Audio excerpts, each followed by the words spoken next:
Ideas, a spark, a single eureka moment can change everything. The human brain is the most unusual instrument. On average, a person thinks between 35 to 48 thoughts per minute. These thoughts form an idea, and it is this idea that led to the discovery of fire, the development of a written language, and even the chair they were sitting on. Therefore, it has become obvious that any great discovery started with an idea. In daily life, we tend to forget the little things. We're too caught up in all the traffic and stresses of life that we didn't realize that they are parts of our society that is still left behind.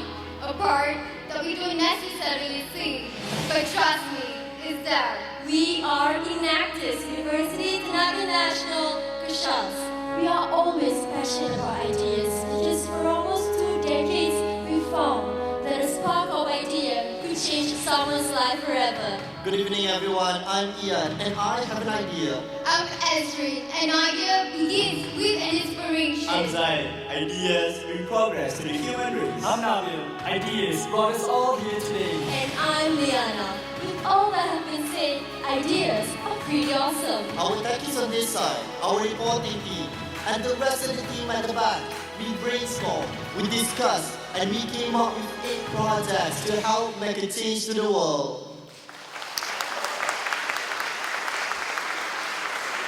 When we first started the project back in 2012, we were unsure of its potential. In hindsight, how in the world would we have known? So let us tell you a story of how species of bees could change a community's life forever. This is Tripolis. It all started in Kampung Mukut, an isolated village in Tioman Island. Tioman Island relies heavily on tourism and fishery as their main sources of income. Due to its geographical location, Kampung Mukut has always been left out from benefiting on both sectors. It's a 2-hour journey to the mainland. With limited opportunities, most locals find it hard to get a job. To make matters worse, the annual monsoon season weakens the tourism activity that creates a knock-on effect which increases the cost of necessities. However, there is a silver lining. In Kampung Mukut, there are a large number of dragon bee colonies, also known as stingless honeybees. As fate would have it, one of our team members stumbled upon a documentary about species and learned that their honey is highly valuable. Hence, the idea of this project was put forward, setting up a beekeeping business for the locals. It goes without saying that starting a business is hard. And so, we started with the basics. We expose them to basic beekeeping and bookkeeping skills, which are easy to be implemented. Together, with the support of Marty, 10 bee boxes were also provided to them to kickstart this venture. What started off in Kampung Mukut quickly expanded to the rest of Tioman Island after the word spread about this project. Allow us to tell the story of one particular individual, Puan Rahida, or better known among the locals as Magna. As a part-time cook in the local cafe, Magna's income has always been inconsistent until one day she decided to take part in our project. It's been 5 years since she started, and we are truly proud of her achievement. Magna started selling honey in glass jars. Then she diversified to honey soap, now to feminine wash.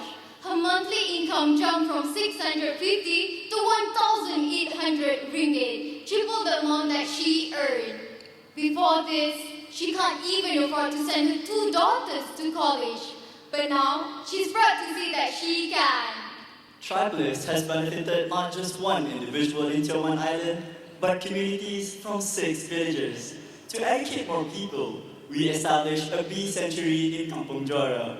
Visitors can get first-hand experience in beekeeping, making it an attractive platform that contributes to ecotourism. With the help of our partner, Little Planet, we were able to expose 22 students from local and international schools with outdoor activities in Tioman Island.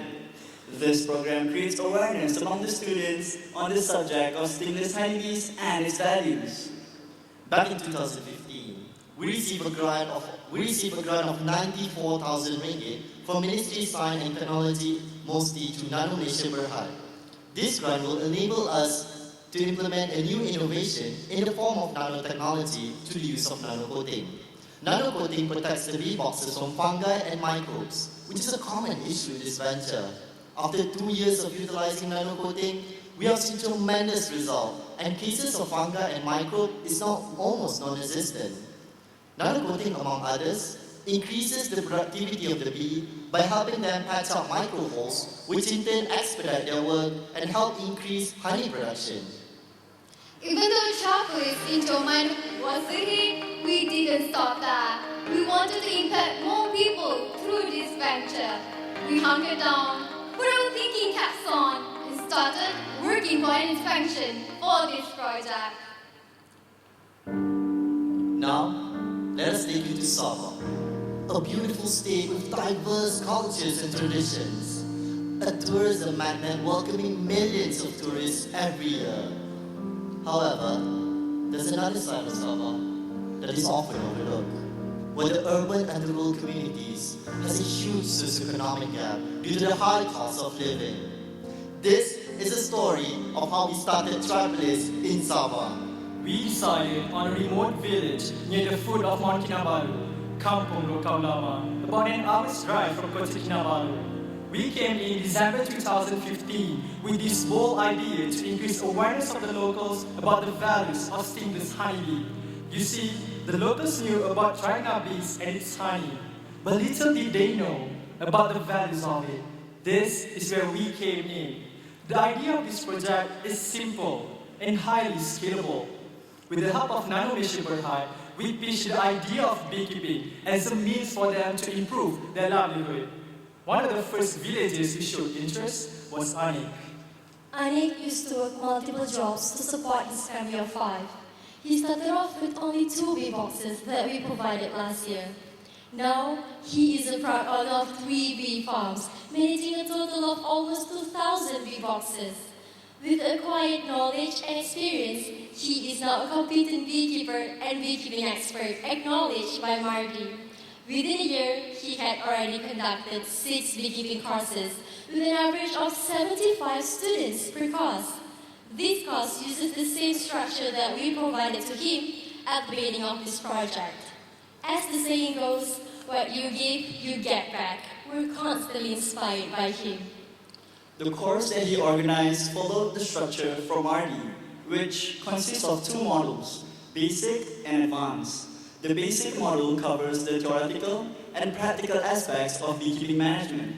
Once the target audience is ready, they will move on to the advanced module, which covers colony transfer and species identification, as well as the management aspects, such as product diversification and marketing management. Meanwhile, there are 2 other individuals with the same goal but are thriving in different areas. Here's another success story, Encik Jamian and Wan Susanti, or better known among the locals as Jamian and Katsu. Can you imagine? At the age of 35, Jaman had to feed a family of 10. Furthermore, he had to live in his mother's home as he couldn't afford a house on his own. Making ends meet in working odd jobs was nearly impossible. As such, when he took part as a participant in the beekeeping course, it became a turning point in his life. Jaman is a very hard-working man, and he has put in a lot of effort to make his business a success. He is now one of the biggest log suppliers in Sabah and well known for his high-quality beehive.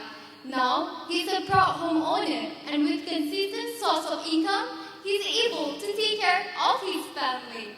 Well, that was on the product. Now, let's talk about the packaging, where Katsu specializes in. In the early stage of this project, there was a low supply of bottles for packaging, while the number of beekeepers in Sabah continued to increase. This has opened up an opportunity for her to grow her income by carrying the demands of honey bottles in the market. She also distributes honey products from small beekeeper entrepreneurs and supplies it throughout Sabah. Here's an interesting fact. Katsu was the first person to use clay container and commercializes it in Sabah. At first, she introduced the idea of using clay container to store honey.